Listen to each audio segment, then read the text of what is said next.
뉴저지 한인내일협회가 미용국에 소셜 시큐리티 넘버 등록 규정의 유예기간 확대를 요청할 계획입니다. 뉴저지 팰리세이즈팍 한인 주민들이 주축이 된 펠팍 유권자협의회가 출범합니다. 뉴욕시 보건국이 감염 의심 증상이 나타나는 뉴욕시 모든 거주자를 지카 바이러스 검사 권고 대상에 포함했습니다. 뉴욕시에서 지난 11개월간 발부된 각종 소환장이 무려 70만 장에 달했습니다. 이상은 이 시각 주요 뉴스입니다.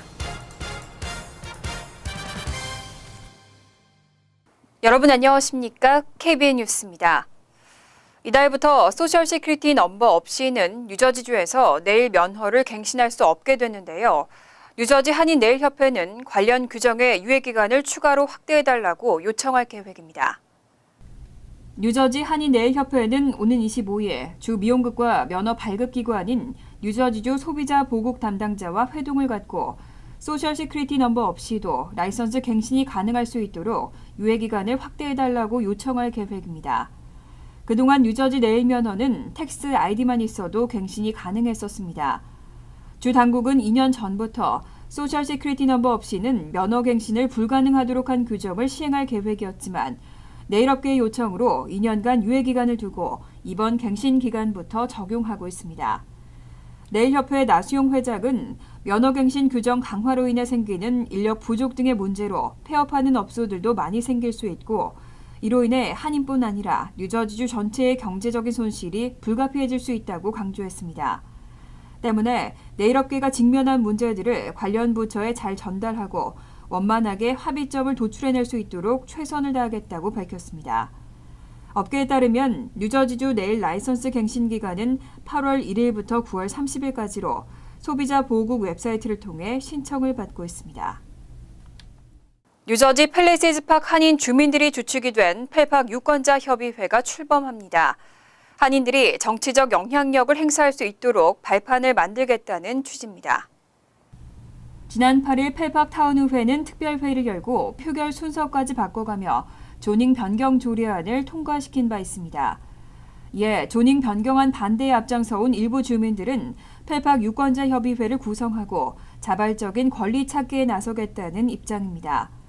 협의회는 조닝 변경안 반대에 앞장서온 권영만 씨와 뿌리교육재단 안용진 전 회장을 주축으로 구성됐고 현재 150여 명의 펠팍 한인 유권자들이 함께할 것으로 전해졌습니다. 협의회는 빠르면 이달이나 늦어도 내달 초에 공식 발족할 예정입니다. 우선 협의회는 출범식에 앞서 이번 조례안 통과의 문제점을 담은 전단지를 배포하고 조례안 철회 서명 운동도 함께 전개할 계획이라고 밝혔습니다. 더불어 유권자 등록 캠페인을 진행해 한인들이 정치력 영향력을 행사할 수 있는 발판을 만들고 정당한 주민들의 권리를 찾는 캠페인 등을 펼쳐나갈 예정입니다. 특히 협의회는 매달 넷째 주 화요일에 열리는 타운의회 정례회의에 참석해서 주민들의 현안을 타운 측에 전달할 것으로 알려졌습니다.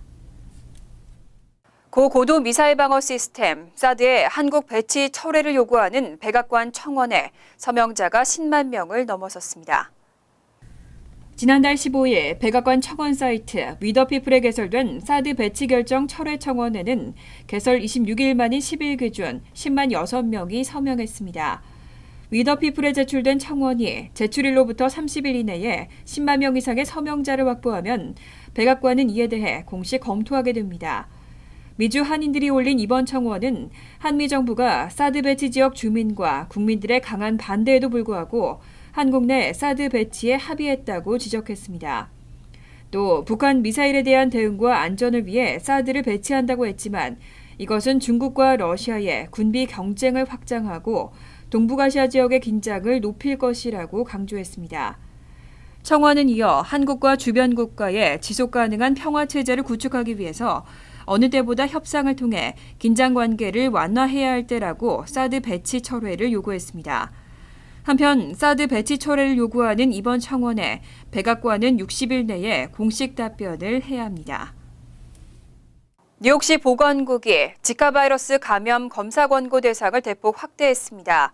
특히 감염 의심 증상이 나타나는 5세 이상의 뉴욕시 모든 거주자도 포함됐습니다. 뉴욕시 보건국은 10일 지카 바이러스 감염 예방에 관한 새 가이드라인을 발표했습니다. 새 가이드라인은 지카 바이러스 검사 권고 대상을 감염 의심 증상이 나타나는 5세 이상 모든 뉴욕시 거주자로 확대시켰습니다. 기존의 검사 대상은 중남미 등 지카 바이러스 창궐 국가를 방문했던 자로 한정돼 있었습니다. 다만 해외 방문 경험이 없더라도 발병국가 방문자와의 성적 접촉이 있었다면 감염 검사를 받도록 권고해왔습니다. 하지만 최근 플로리다주에서 모기에 물려 감염된 국내 첫 사례가 확인되면서 보건국은 검사 권고 대상을 대폭 확대하기로 결정했습니다. 새 가이드라인은 지카 바이러스 감염 증상 가운데 최소 3개가 해당된다면 인근 병원에서 반드시 검사를 받을 것을 권고했습니다. 지카 바이러스 감염 시에는 발열과 발진, 두통, 근육통 등의 증상이 나타납니다. 시 보건국 측은 뉴욕에서 모기에 물려 감염될 가능성은 상당히 낮은 수준이지만 뉴욕시는 타주나 해외 방문자가 밀집된 곳인 만큼 모든 가능성을 배제할 수는 없다고 강조했습니다. 뉴욕시에서 지난 11개월간 발부된 각종 소환장이 무려 70만 장에 달했습니다.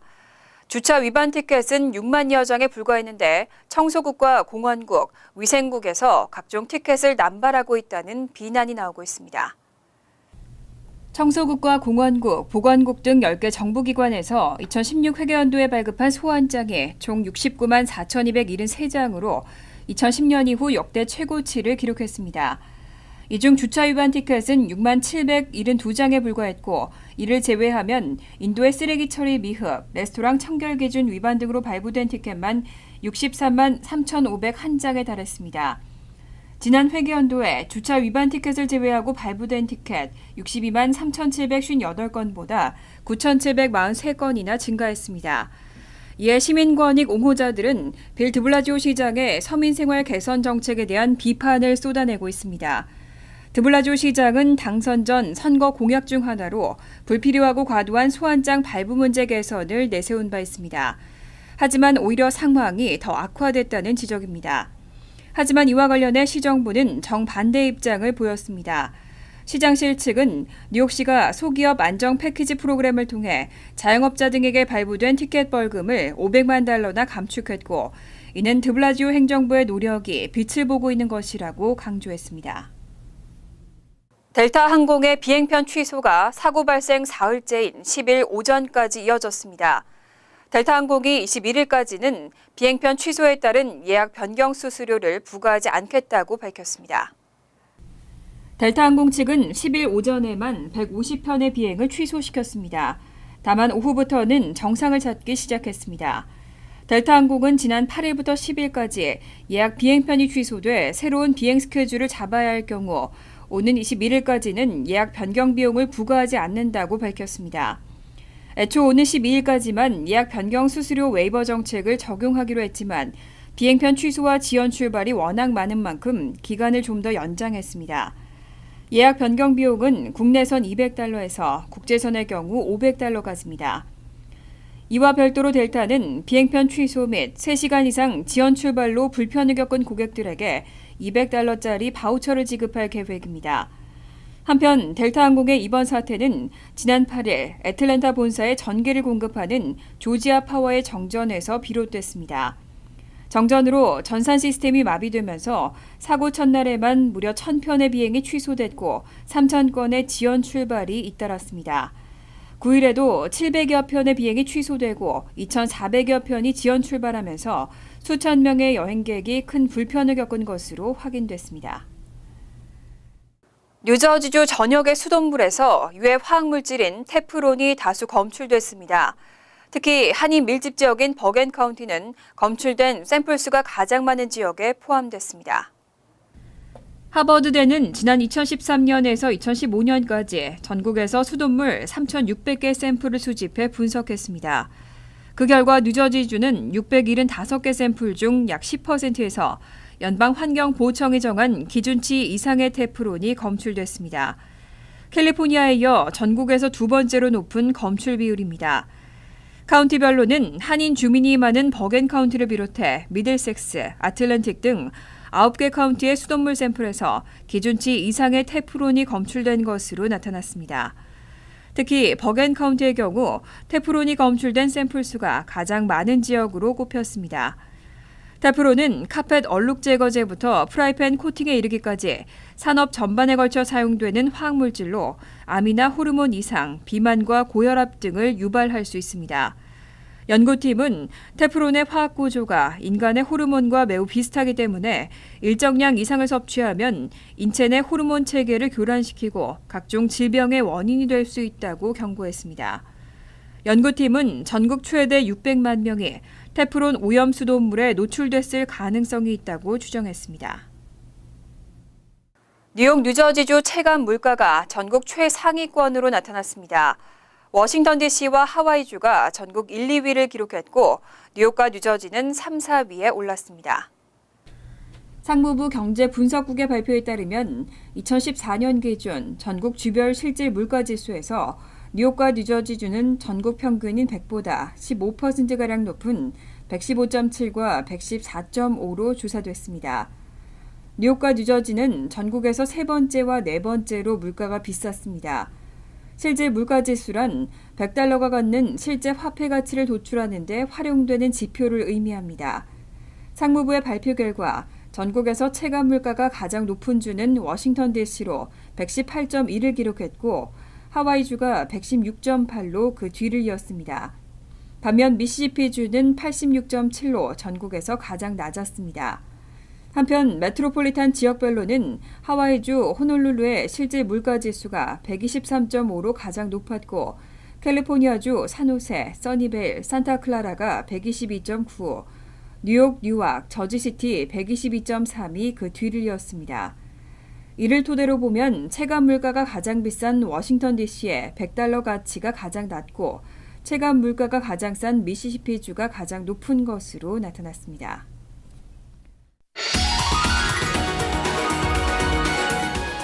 이어서 LA 지역 한인사회 소식입니다. 지난 1984년 LA 올림픽의 양궁 금메달리스트이자 얼바인에서 양궁 아카데미를 운영하고 있는 서양순 원장이 LA에서 특강을 개최했습니다. 서양순 원장은 오늘 LA 노인센터에서 한인들을 대상으로 여러분이 바로 금메달 리스트라는 주제로 특강을 실시하고 양궁에 대한 역사와 자녀의 양궁 교육에 대한 이점 등을 소개했습니다. 특히 서 원장은 이 자리에서 리우 올림픽에서 좋은 활약을 보여주고 있는 한국 양궁팀이 자랑스럽다며 격려의 말을 전하기도 했습니다. 대한민국 최초의 여자 양궁 금메달 리스트이기도 한 서양순 원장은 현재 오렌지 카운티 지역에서 다수의 양궁 아카데미를 운영하며 후배 양성에 힘쓰고 있습니다. 지난 7월 한 달 동안 한인 커뮤니티가 후원한 사랑의 책가방 300여 개가 LA 카운티 아동보호국에 전달됐습니다. 한인 가정상담소는 오늘 웨스트 코비나에 위치한 LA 카운티 아동보호국 아시안 담당 부서에 총 337개의 학용품이 든 사랑의 책가방 전달식 행사를 가졌습니다.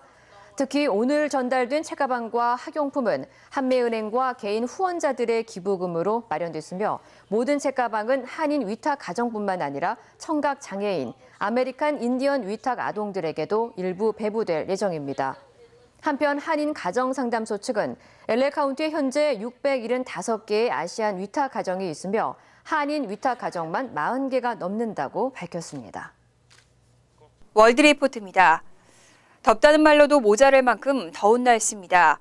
지구가 펄펄 끓고 있다는 말이 나올 정도로 전 세계적으로 폭염이 기승을 부리고 있는데요. 중동에서는 기온이 54도까지 올랐습니다. 중국 충칭의 한 워터파크. 사람들이 큼직한 얼음덩이를 안고 다니거나 얼음으로 몸을 서로 문질러줍니다.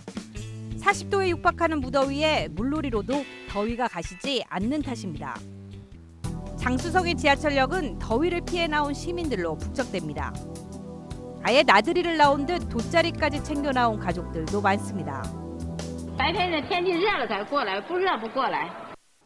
아열대성 고기압이 지속되면서 중국 내륙 지방의 기온은 최고 42도까지 치솟았습니다.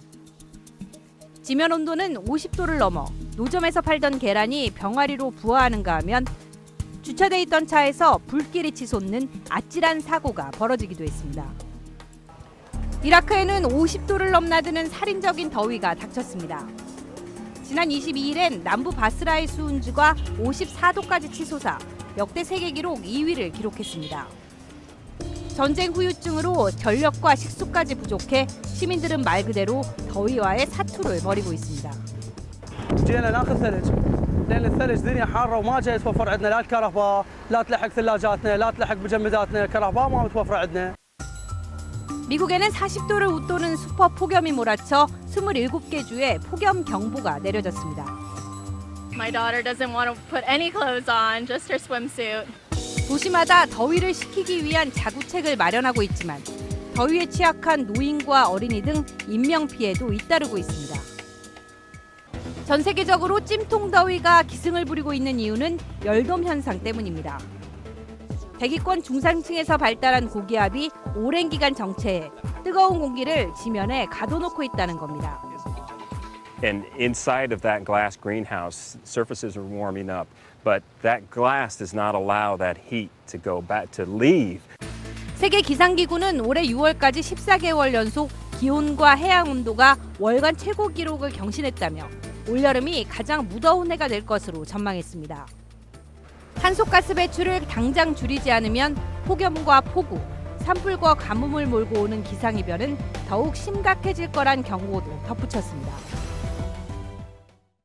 간추린 소식입니다. 데이팅 앱을 통해 만난 여성 7명을 성폭행한 혐의로 체포된 20대 한인 대학생에게 20년형이 선고됐습니다. 캘리포니아주 프리몬트 법원은 10일 지난해 5월부터 8월까지 3개월간 온라인을 통해 여성을 유인해서 진정제가 든 술을 먹이고 7명의 여성을 성폭행한 21세 진모 씨에게 20년형을 선고했다고 밝혔습니다. 현재 경찰은 진 씨가 케빈 박, 케빈 진 등 여러 가명을 써왔기 때문에 추가 성폭행 피해자가 있을 것으로 보고 있습니다. 10대 조기 유학 한인 남매의 노동 착취 사건으로 체포된 한인 부부의 재판이 연기됐습니다. 퀸즈 형사법원은 9일 지난 5월 체포돼 구금 중인 박수경 씨에 대한 재판을 열 예정이었지만 변호인 측이 서류 준비가 되지 않았다는 이유로 연기를 신청한 것으로 알려졌습니다. 박 씨의 남편 이정택 씨의 변호사 역시 동일한 이유로 연기를 신청했고 날짜는 10월 13일로 연기됐습니다. 지난 6월 한국과 홍콩 지역에서 사전 문제 유출 정황으로 시험 당일 돌연 취소된 바 있는 ACT에 대한 대규모 감사가 실시됩니다. 최근 ACT사는 한국과 홍콩 등을 포함한 177개국 200여 곳의 시험장에 대한 대규모 감사를 실시하고 보안을 강화하기로 결정했다고 밝혔습니다. ACT사는 보험사를 강화하는 동시에 그동안 발생한 부정행위에 대한 조사를 진행할 계획입니다. 최근 뉴욕 일원에서 조깅하던 젊은 여성이 살해되는 사건이 잇따르고 있습니다.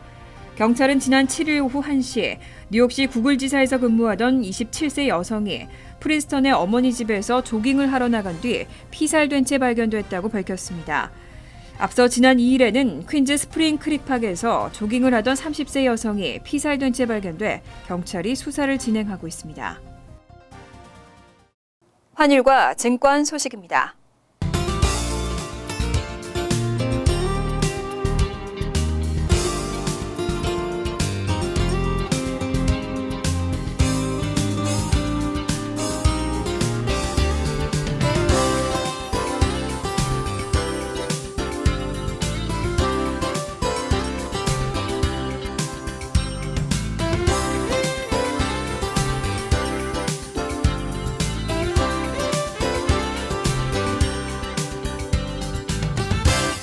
이어서 날씨입니다.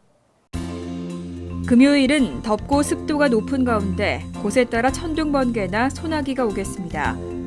낮 최고 기온은 92도, 섭씨 33도, 밤 최저 기온은 80도, 섭씨 27도로 예상됩니다. 토요일도 덥고 습한 날씨에 오후 한때 천둥 번개나 소나기 오는 곳이 있겠습니다. 일요일은 대체로 화창하지만 덥고 습도 역시 높겠습니다. 이상으로 KBN 뉴스를 마칩니다. KBN과 함께 즐거운 시간 되시기 바랍니다.